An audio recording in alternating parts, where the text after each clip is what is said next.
Welcome to सिद्धि यात्रा story part 274। जय माँ काली जय माँ तारा, आप सबका भला हो। आज सिद्धि यात्रा स्टोरी 274 में मैं आपको बताऊंगा अपने एक्सपीरियंस किसका, शिव भगवान का, मतलब भोले बाबा की भक्ति का, भोले बाबा की पूजा का, ओम नमः शिवाय जाप के मंत्रों के एक्सपीरियंस के बारे में मैं आपको बताऊंगा, जो मैं ये 9 दिन नवरात्रि पे करने जा रहा हूँ। और इसका भी एक कारण है। इसका एक ये कारण है कि इस बीच में मुझे अपने घर से कुछ बहुत पुराने रुद्राक्ष मिले और मुझे ये पता चला कि मेरे परदादा जो थे वो भी भगवान शिव की और हनुमान जी की सिद्धि किया करते थे या उनकी बहुत ही भक्ति किया करते थे।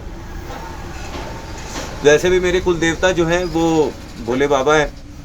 तो जब मैंने ये रुद्राक्ष पाया, मतलब कि मेरी मदर ने देखा कि ये कूड़े में पड़ा हुआ है, तो वो जानती है कि मैं पूजा पाठ करता था, तो उन्होंने वो सारे रुद्राक्ष इकट्ठा किया और कहा कि मैं इनको उठा के गंगा जी में सरवाने वाली थी, कोई पूजा नहीं करता है और ये माला टूट गई है और ये ऐसे ही पड़ी थी कूड़े में, अब तुम पूजा करते हो, ये लो तुम ही संभालो। तो मैंने रुद्राक्ष देखा तो मैंने कहा ये किसका है, तो बोली कि ये जो है तुम्हारे दादा के भी पिताजी का है, मतलब परदादा का है। तो दैट अप्रॉक्सीमेटली ये सारे रुद्राक्ष जो हैं करीब 125 साल पुराने रुद्राक्ष मुझे मिले। तो मैंने जब इनको पानी में डाला तो अगर ये लकड़ी जैसे होते ना तो ये तैरने लगते। मुझे ये भी पता चला कि रुद्राक्ष में क्या खूबी होती है। तो जब मैंने बाल्टी में पानी भरकर इनको डाला तो ये एकदम पत्थर की तरह नीचे डूब गए, इतने भारी थे, पूरी माला और सारे रुद्राक्ष। सब पंचमुखी रुद्राक्ष ही दिख रहे थे और बड़े बड़े रुद्राक्ष थे, कुछ छोटे थे लेकिन ज़्यादातर के सब बड़े बड़े और ऐसे रेयर रुद्राक्ष दिख रहे थे जो जैसे मैंने कभी पहले जल्दी देखा नहीं था। तो जब ये माला नीचे डूब गई तो फिर मैंने अपने हाथ से साफ ऑफ करना स्टार्ट किया, तो देखा इनमें से एक मुखी रुद्राक्ष जो था वो एकदम काफ़ी गंदा था। तो मैंने उसे साफ किया तो उसमें मैंने देखा, मेरे देख के होश उड़ गए, उस पर शिवलिंग बना हुआ था। आप बैकग्राउंड में देख रहे होंगे उस रुद्राक्ष की फोटो। तो मैंने तो ऐसा रुद्राक्ष ही नहीं देखा अभी तक। मैं ऑनलाइन भी चेक कर रहा था कि इस तरह का कोई और रेप्लिका मिल जाए, तो ऐसा कोई रुद्राक्ष मुझको मिल नहीं रहा था। इस पे स्वयं शिवलिंग बना हुआ था। तो it is a very rare rudraksha that I got. तो बाद में मेरा एक स्टाफ था, उसने बोला भैया मैंने ऑनलाइन चेक किया है तो इस अकेले एक मुखी रुद्राक्ष की कीमत करीब 76,000 दिखा रहा है। और ये जितने भी पंचमुखी रुद्राक्ष आपके पास हैं, जो एंटिक्विटी है इसके अंदर कि एंटीक है ये, तो ऐसे तो नॉर्मली 2000 में मिल रहा है और अगर एंटीक देखा जाए तो 3000। तो टेक्निकली स्पीकिंग ये जो मुझे करीब 108 और 54 और एक 55 और ये 108 इतने रुद्राक्ष मिले। तो ये लाखों रुपए की माला थी जो मेरे घर के अंदर कूड़े में पड़ी हुई थी, कबाड़ में। जब घर बन रहा था तो जो बाप दादा थे और उनके जो सामान था वो एक जगह उठा के रख दिया गया था घर वालों ने, तो वहीं पे ये पड़ी हुई थी कबाड़ में। और ये फिर मेरे ऊपर आशीर्वाद हुआ तो ये मुझे मिल गई। अब जब मैंने इन्हें धोकर पूरा किया तो मुझे ये समझ में आया कि इस बार जो है मुझे भोले बाबा की पूजा करनी चाहिए, क्योंकि स्वयं भोले बाबा ने ही मुझे दर्शन दिया और वो स्वयं अपने जितने रुद्राक्ष थे वो मेरे पास लेकर आए। तो ये एक तरीके से कॉलिंग होती है। तो भोले बाबा की कॉलिंग मुझे हो रही थी। तो मैंने डिसाइड किया कि इस नवरात्र जो है मैं ओम नमः शिवाय जाप करूँगा और कोशिश करूँगा कि इस मंत्र को भी मैं सिद्ध कर सकूँ। हालांकि ये मंत्र बहुत ही मतलब एक ऐसा मंत्र है जो कि बहुत ही हीलिंग करता है और बहुत ही शांति प्रदान करने वाला मंत्र है। ये मैंने कल जाना। और मैं आपको बताऊं कि रात में मैं पूजा करने लगा तो मुझे ये लगा कि शिवलिंग कहाँ है। फिर मैंने माता का ध्यान किया तो मैंने माँ से पूछा कि माता मेरे पास तो कोई शिवलिंग नहीं है और जो भगवान शिव की चांदी की मूर्ति है वो तो नीचे पापा के रूम में मंदिर में, वहाँ मैं जा नहीं सकता हूँ, मुझे पूजा यहीं करनी है, तो बिना शिवलिंग के शिव की आराधना मैं कैसे करूँ। तो उन्होंने फिर मुझे ध्यान में बताया कि ये बेटा जो 54 वाली माला है इसके अंदर शिवलिंग तो तेरे पास स्वयं ही आ गया है, तो तुम इनको ही शिव मानकर और इनकी ही पूजा करना स्टार्ट करो। तो फिर मैंने उनकी स्थापना करी कल रात में और उसके बाद पूजा अर्चना करना स्टार्ट किया।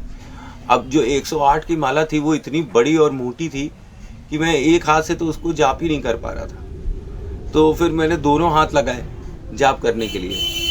और एक चीज़ ये था कि माता की, और इसमें मैं बोलना चाहूँगा कि माता की साधना में इतनी ज़बरदस्त झटके आते हैं, माता की साधना में इतनी जैसे तीव्रता आ जाती है शरीर के अंदर, उसके एकदम उलट ओम नमः शिवाय जाप करने से पूरे शरीर में ठंडक, मन में शांति, और पूरी मतलब जैसे जैसे मैं माला जाप कर रहा था, पता नहीं ये ओरिजिनल रुद्राक्ष की बात थी कि कुछ और, की रुद्राक्ष में से एक हवन की खुशबू आ रही थी। जैसे जैसे मैं रुद्राक्ष की माला को जाप कर रहा था, हवन की खुशबू आ रही थी। हवन के अंदर जो खुशबू होती है, सेम टू सेम खुशबू उन रुद्राक्षों से आ रही थी जाप करते वक्त। और दूसरी चीज़ कि कल ये भी एक बात हो गई कि जो 108 वाली रुद्राक्ष की माला थी, जब मैंने उसको गूथा था तो मैंने उसे गिना था तो उसमें 105 ही रुद्राक्ष थे।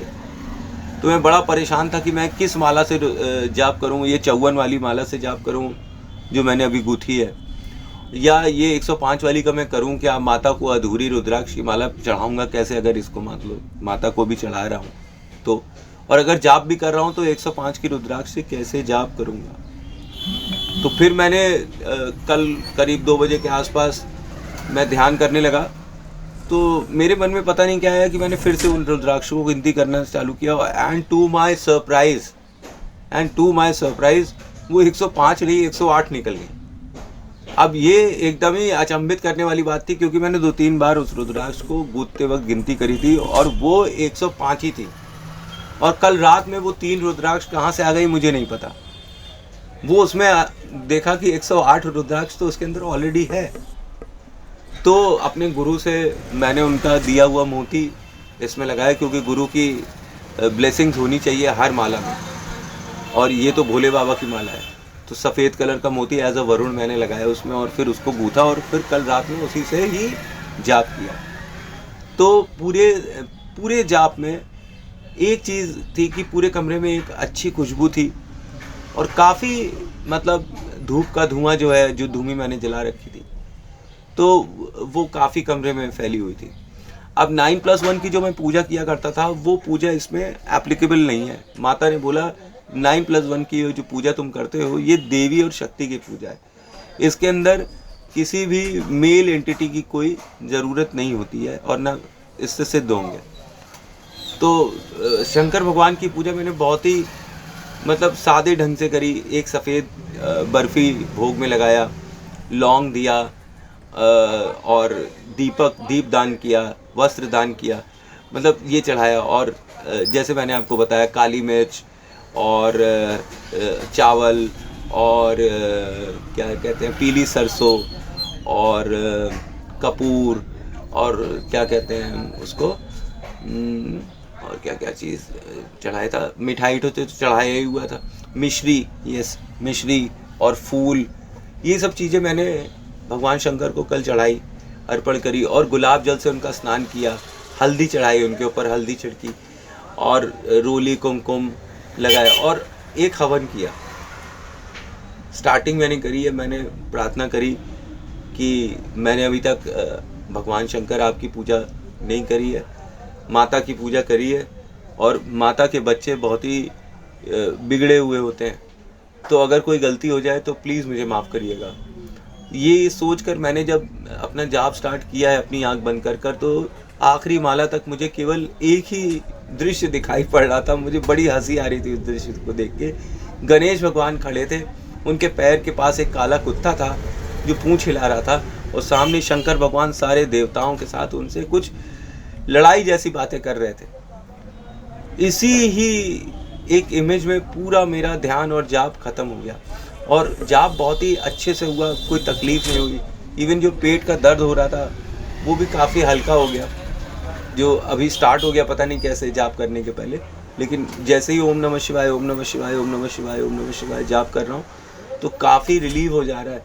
तो कहने का ये अर्थ है कि भगवान शंकर की शक्ति बहुत ही एकदम बहुत ही मतलब लविंग है।